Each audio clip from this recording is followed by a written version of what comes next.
The Northern Territory AIDS and Hepatitis Council is holding free testing clinics this week to mark World Hepatitis Day today. Now, people can be tested for free at the Hepatitis Council locations in Alice Springs. Let's bring in Angie Everett, who's a nurse practitioner at the NTAHC and Hepatitis Council.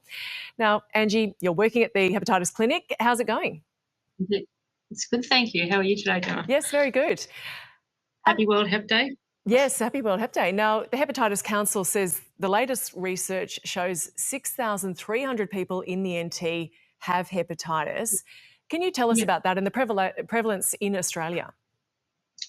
So I think at the moment we're estimating there's probably over 300,000 people in Australia living with hepatitis, and that's either hepatitis B or hepatitis C.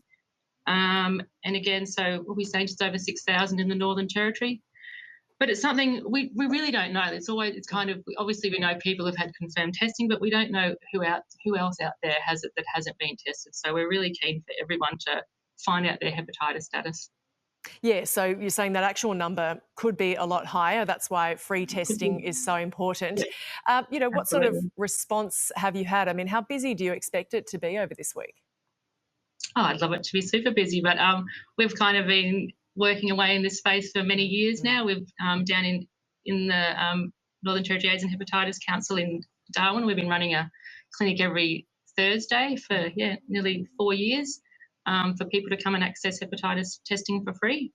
But yeah, it'd be nice to have a little boom this week, being World Hepatitis Day and week. We'll drag it out. Yeah, and as you said, there are different types of hepatitis. What is of concern here in Australia and specifically where you are in the NT?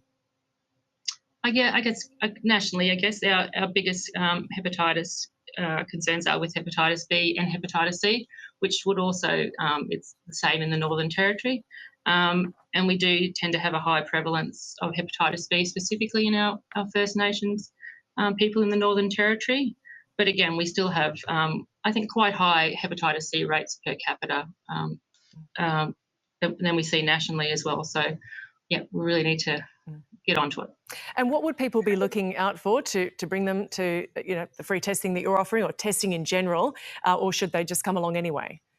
Oh, absolutely. I think it's just good to know. It's one of those, it's a cheeky kind of virus. I think not many people can ever remember when they've acutely caught it. There can be the symptoms when someone first gets in contact with it and they, can become quite unwell and have dark urine and even potentially, go a little bit yellow tinged skin, but no one really experiences that or remembers that experience.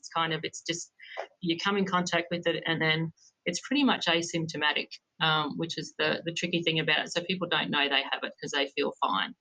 Or as time goes on, there's other little things that we just don't associate with it, like brain fogginess and feeling tired or poor appetite and things like that. So these are the things that we find people report once they've been treated, that wow, I feel so much better. I didn't even consider that these were related to the hepatitis. And how is it treated? So they're different for both. The hepatitis C now, we've got wonderful new treatments that have been around for nearly a decade now that are really simple, direct-acting antivirals that can be taken over 2 to 3 months, just, tablets once a day, and have really, really high efficacy and really well tolerated in people. So that's great to have. And for the hepatitis B, the important thing for people with hepatitis B is just to be engaging in healthcare. It's just something that needs to be monitored. It's a virus that goes through different stages over time, and not everyone will need medication and treatment for it. That's why we kind of like to monitor people, every 6 to 12 months and keep an eye on their blood levels. And certainly if they need treatment, then we can prescribe medication for them. Of course, it can be prevented through vaccinations. Are there any concerns in vaccination uptake? I think we're doing quite well. In the Northern Territory, I think they're saying like 93% of our babies now are being vaccinated for hepatitis B, which is amazing. That's really great. And I think the other important thing to remember is for babies that are born to mothers with hepatitis B, there's an extra hepatitis B vaccine that needs to be given. So it's just, I think, being mindful that that's something we need to consider as well as health workers and people working with mothers with hepatitis B. Well, wishing you a busy week there. Angie Everett, nurse practitioner at the Northern Territory AIDS and Hepatitis Council. Thank you for chatting with us. Thanks, Gemma. Have a great day. Cheers.